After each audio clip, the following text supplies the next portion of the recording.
Curious George goes to the hospital. This is George. He lived with his friend, the man in the yellow hat. He was a good little monkey, but he was always curious. Today, George was curious about a big box on the man's desk. What could be in it? George could not resist. He simply had to open it. It was full of funny little pieces of all sorts of shapes and all sorts of colors. George took one out. It looked like a piece of candy. Maybe it was candy. Maybe he could eat it. George put the piece in his mouth, and before he knew it, he had swallowed it. A while later, the man with the yellow hat came home. Why, George, he said, I see you have already opened the box with the jigsaw puzzle. It's supposed to be a surprise gift for you. Well, let's go to work on it.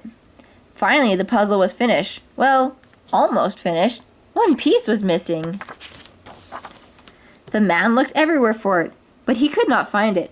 That's strange, he said. It's a brand new puzzle. Well, it cannot be helped. Maybe we'll find it in the morning. Let's go to bed now, George. The next morning, George did not feel well. He had a tummy ache and did not want to eat his breakfast. The man was worried. He went to telephone and called Dr. Baker. I'll be over as soon as I can, said the doctor. First, Dr. Baker looked down George's throat, and felt his tummy. Then he took out his stethoscope and listened.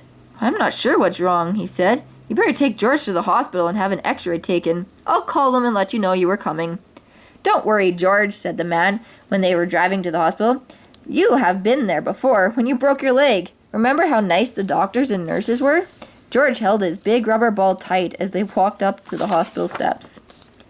The nurse took them down a long hallway to a room where she gave George something to drink that looked white and tasted sweet. It's called barium, the nurse explained. It helps the doctor find out what's wrong with you, George. In the next room stood a big table, and the doctor was just putting on a heavy apron.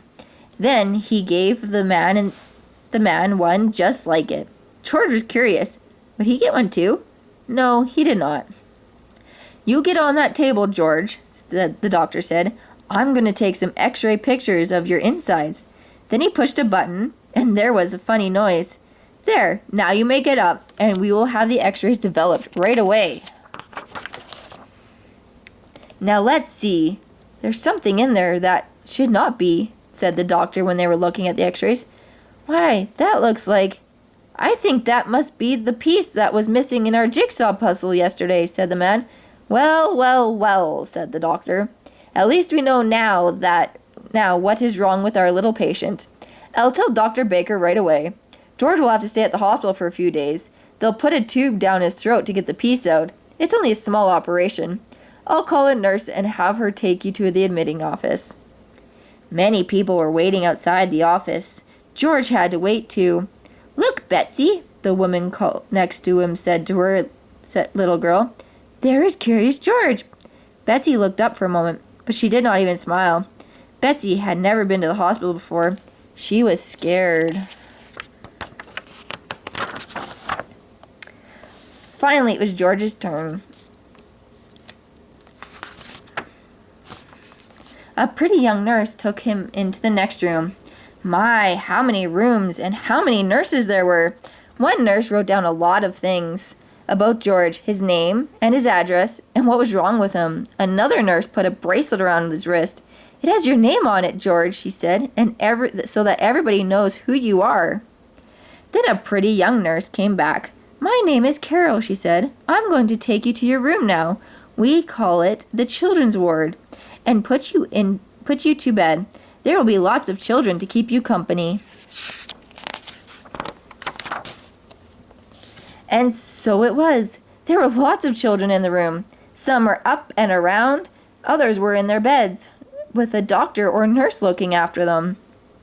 Dave was having a blood transfusion. Steve had his leg bandaged and was sitting in a go-kart. Betsy was in a bed looking sad. George got into the bed next to Betsy. George was glad he was in his bed at last. His tummy was hurting again. The man sat with him for a while. Now I have to leave you, George, he finally said. I'll be back first thing in the morning before they take you to the operating room. Nurse Carol will tuck you in when it's time to sleep. Then he left. George sat there and cried. As he had promised, the man was back early the next morning. The nurses were keeping George very busy. One nurse was taking his temperature, one was taking his blood pressure, one was giving him a pill. "To make you sleepy, George," she said, and one was getting ready to give him a shot. "It's going to hurt, George," she said, "but only for a moment." She took his arm, and George let out a scream. "But the needle hasn't touched you yet," said the nurse, laughing. "There, now it's done. That wasn't so bad, was it?" "No, it really was not. And anyways, it was over now." By the time the attendants came with a stretcher to wheel him into the operating room, George was getting sleepy. He tried hard to stay awake. He was very curious to see what would happen next. He could see a big table with bright lamps over it, and the doctors and nurses all around. They had caps on their heads and masks over their faces. Only their eyes were showing. One of the doctors winked at George and patted his head. It was Dr. Baker, who had been to the house when it all started. He looked funny with his mask on, and then George was fast asleep. When George woke up, he did not know what had happened. He did not even know where he was. Then he saw Nurse Carol. "It's all done, George," she said. "They got the piece out. In a day or two, you'll be running around again." The man had brought him a picture book, but George felt sick and dizzy. His throat was hurting, too. He was not even curious about the new book. He closed his eyes again. "We'll let him sleep," said Nurse Carol. "The more he sleeps, the better." The next morning, George felt better. He even ate a dish of ice cream. Dr. Baker came to see him, and the man, of course, came too. Betsy was watching him from time to time. She seemed a little less sad, but she still did not smile. Steve wheeled his go-kart over to George's bed. "Tomorrow I can get up and try to walk," he said. "Boy, I can hardly wait." "I'll take you to the playroom now, George," Nurse Carol said the next morning. "And in the afternoon, your friends will come and take you home." The playroom was full of children. A lady was showing Betsy how to use finger paints. There were all sorts of things to play with, even a puppet theater. And that was just the thing for George. He had 4 hands, so he could handle 4 puppets at the same time.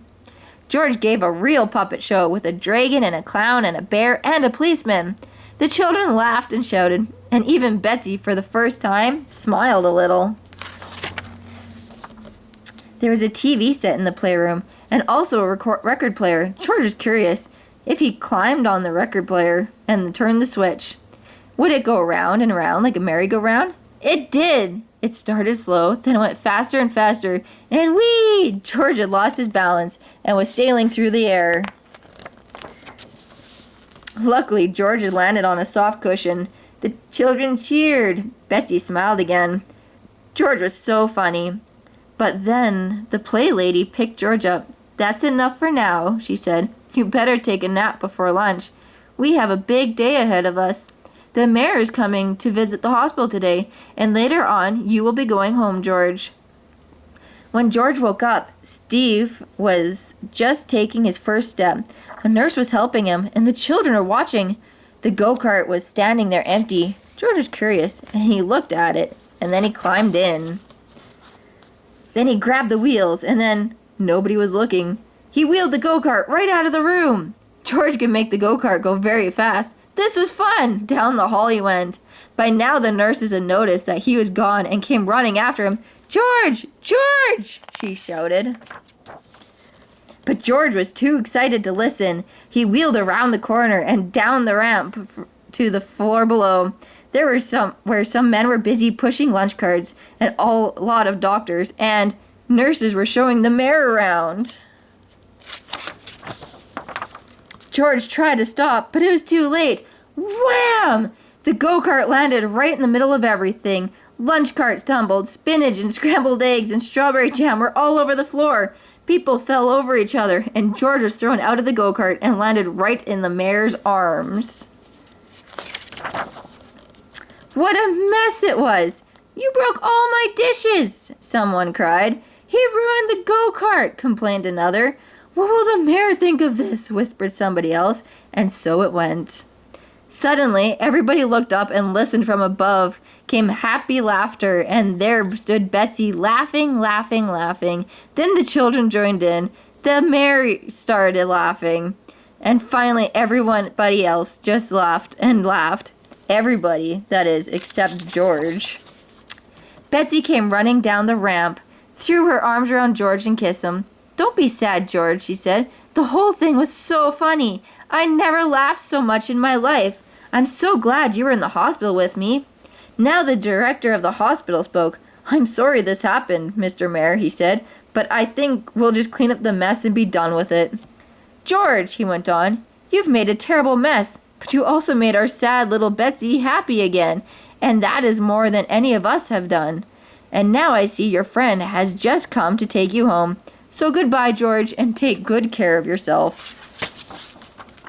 The children crowded around the window, waving goodbye when George and the man with the yellow hat were finally leaving the hospital. As the car was turning into the driveway, Nurse Carol came running after them. "Here's a little package with something that belongs to you, George," she called, "but don't open it before you are home." George was curious. Well, who would not be? The moment he reached home, he ripped the paper off, tore the box open, and there was the piece of the puzzle that had caused all the trouble. "How nice of the doctor to save it for us," said the man with the yellow hat. "And now we can finish the puzzle."